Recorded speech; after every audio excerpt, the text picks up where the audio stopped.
Shalom, damai di hati, jemaat yang dikasihi dan diberkati oleh Tuhan. Apa kabar di hari ini? Tentu saya harap semuanya ada dalam keadaan yang baik, yang sehat, kuat, dan diberkati oleh Tuhan. Di saat ini kita akan merenungkan kebenaran firman Tuhan. Mari kita berdoa. Tuhan Yesus, Sang Firman kehidupan, kami bersyukur untuk kehidupan yang Engkau percayakan dalam kehidupan kami. Saat ini kami akan membaca dan merenungkan kebenaran firman-Mu. Maka biar kiranya Roh Kudus Tuhan menaungi setiap kami, membuka cakrawala berpikir kami, sehingga firman yang akan ditaburkan itu tidak hanya lalu begitu saja, tetapi boleh tertanam dalam hati dan pikiran kami. Terlebih kami mampu praktekkan itu dalam kehidupan kami hari lepas hari, sebagai tanda bahwa kami orang percaya yang selalu berdasarkan oleh kebenaran firman-Mu. Dalam nama Tuhan Yesus, Sang Firman kehidupan, kami siap untuk dibentuk oleh firman-Mu. Amin. Saudara-saudara yang dikasihi dan diberkati oleh Tuhan, kita baca bagian firman Tuhan di dalam kitab 1 Korintus pasal 1 ayat 28 sampai ayat 31. 1 Korintus pasal 1 ayat 28 sampai ayat 31. Dan apa yang tidak terpandang dan yang hina bagi dunia dipilih Allah, bahkan apa yang tidak berarti dipilih Allah untuk meniadakan apa yang berarti, supaya jangan ada seorang manusia pun yang memegahkan diri di hadapan Allah, tetapi oleh Dia kamu berada dalam Kristus Yesus, yang oleh Allah telah menjadi hikmat bagi kita. Ia membenarkan dan menguduskan dan menebus kita. Karena itu seperti ada tertulis, barang siapa yang bermegah, hendaklah ia bermegah di dalam Tuhan. Saudara-saudara yang dikasihi dan diberkati oleh Tuhan, tema renungan firman Tuhan hari ini, agar tak seorang pun memegahkan diri. Jemaat yang dikasihi dan diberkati oleh Tuhan, salah satu bahaya terbesar di dalam kehidupan keluarga Kristen adalah kesombongan rohani yang halus.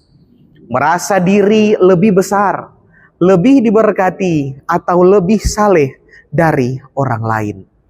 Paulus menulis bahwa Tuhan Allah sengaja memilih yang tidak berarti menurut dunia, agar tidak ada seorang pun yang memegahkan diri di hadapannya.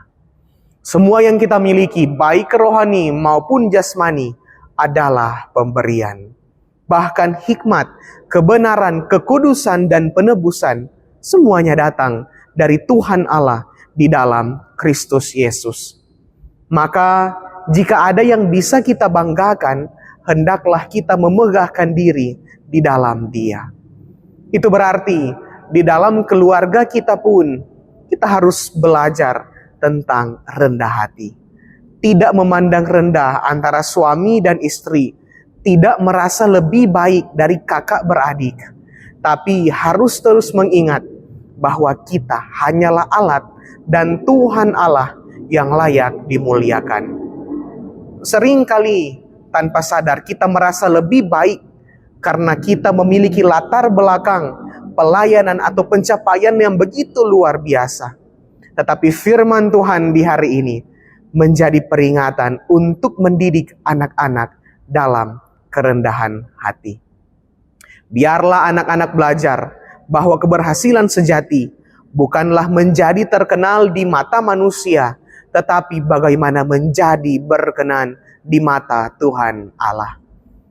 Didik anak-anak untuk senantiasa tahu mengucap syukur, bukan untuk menyombongkan diri. Rumah yang kita tinggali adalah tempat kerendahan hati itu bertumbuh. Mari kita latih kebiasaan untuk bagaimana mengucap syukur bersama setiap malam. Hentikan pujian yang hanya berfokus pada saya hebat, tetapi ganti itu dengan Tuhan luar biasa melalui kehidupan saya. Tuhan Yesus memberkati firman-Nya. Amin. Mari kita berdoa. Ya Tuhan, kami bersyukur untuk setiap pengajaran-Mu dalam kebenaran firman-Mu dalam Alkitab.